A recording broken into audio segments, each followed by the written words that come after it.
Hello, bonjour, Manawon Ozia. Bienvenue sur ma chaîne YouTube, je suis Lulu Kessou et pour tous ceux qui sont nouveaux et nouvelles, je vous invite massivement à vous abonner en cliquant sur le petit cadran rouge, subscribe en anglais et s'abonner en français. Aujourd'hui, on a un invité de luxe, Dorsel comme Dorsel TV, et on va parler d'un sujet assez croustillant. Mais avant, on aimerait vous souhaiter à tous les Camerounais, à toutes les Camerounaises, bonne fête de l'unité nationale. Donc voilà, aujourd'hui on va parler des tabous, la sexualité comme tabou en Afrique. Surtout on va s'appesantir sur le sexe. Donc Dorsel, est-ce que tu peux un peu me donner ton avis sur le sujet? Oui, déjà je vais d'abord dire que la sexualité c'est un sujet assez vaste déjà. Donc pour commencer, je vais d'abord parler du rapport entre parents et enfants. Déjà, en Afrique, c'est difficile de voir un parent parler de sexe avec son enfant. Pourquoi déjà? C'est pour éviter les risques qu'il aille pratiquer la chose, oui, expérimenter la chose. Donc, le parent va beau dire que voilà, ceci, c'est pas bon de le faire si tôt, si tôt.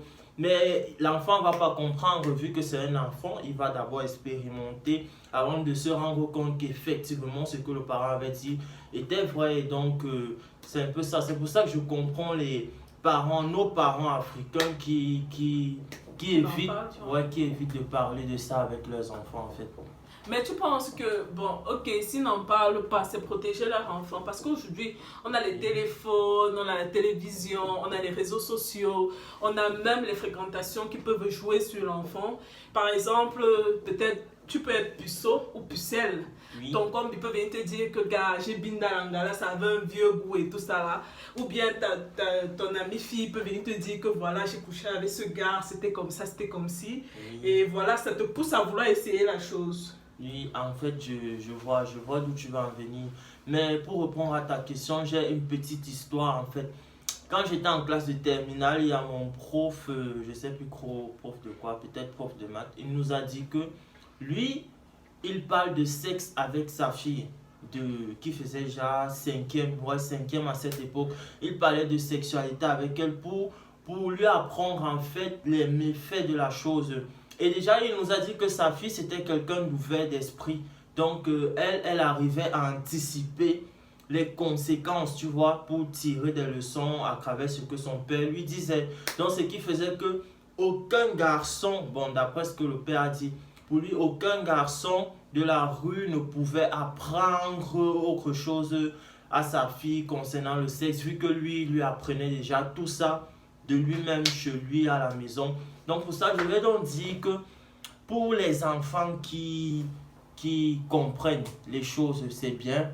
Pour ceux qui comprennent, après bien sûr avoir agi, avoir expérimenté, là il faut éviter, il faut un peu être assez réticent sur la chose, ne pas trop parler de sexualité avec lui, voir comment il évolue, comment en fait il reçoit la chose au fur et à mesure. Je crois que ce serait mieux, ce serait éviter de bousculer les choses pour qu'il aille vite expérimenter en étant assez inconscient, je crois. Donc, c'est ça en fait. Il faut parler, mais au fur et à mesure. Donc, d'accord, si je comprends bien.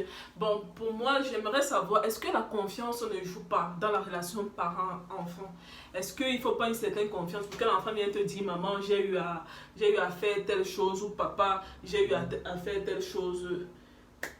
Oui, déjà, quand le parent parle de sexualité avec l'enfant, c'est que le parent comprend en fait déjà que l'enfant va bien recevoir la chose. Donc, c'est déjà lui accorder une certaine confiance, une certaine responsabilité. Donc, le parent en fait là considère déjà son enfant comme quelqu'un de grand. Et si l'enfant va par exemple pour faire des choses souvent plus c'est pour les filles, si elle va par exemple vouloir faire les choses et que son papa lui a dit avant que voilà si tu peux venir m'en parler ce serait bien, bon la fille va venir, bon pas toutes bien sûr mais la majorité, surtout entre parents, fille et père, il y a souvent un lien fort vraiment. Donc il faut cette confiance là. Oui, la confiance est vraiment importante. Mais on remarque aussi de nos jours que même dans certains couples, c'est difficile que la fille, par exemple, dise au garçon que j'ai envie que tu me prennes comme ça, j'ai envie que tu me bindas comme ça, j'ai envie que Oui. Tu penses que ça peut être dû à quoi en fait? En fait, c'est en fait nos mentalités. La mentalité des Africains, c'est que la femme parler de sexe, surtout au début de la relation, c'est un peu mal vu. Donc, c'est pas souvent la faute de la femme, c'est lié à son éducation, dès le bas âge en fait, de ne pas parler de sexe. Mais ce serait mieux pour un couple de parler de sexe pour qu'il puisse évoluer.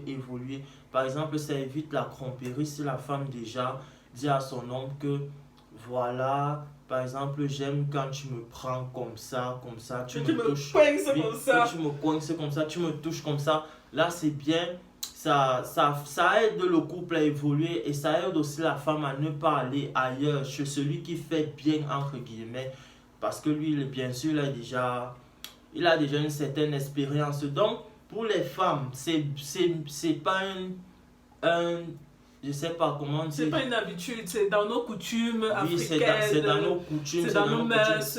Oui, et c'est Voilà, pas aussi un d'être crime. réservé sur le sujet. Oui, c'est pas un crime de parler de sexe avec son gars.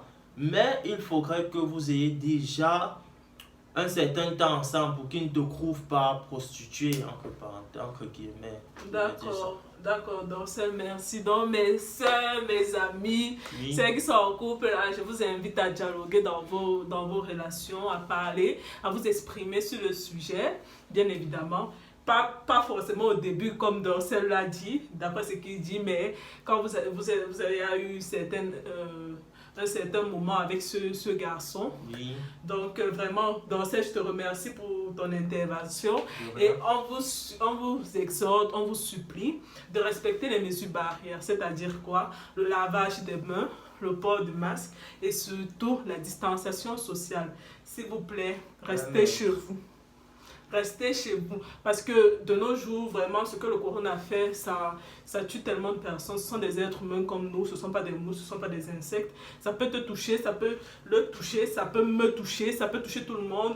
Donc voilà, pour éviter une catastrophe, c'est mieux de respecter les mesures d'hygiène. Merci. Au revoir, bisous.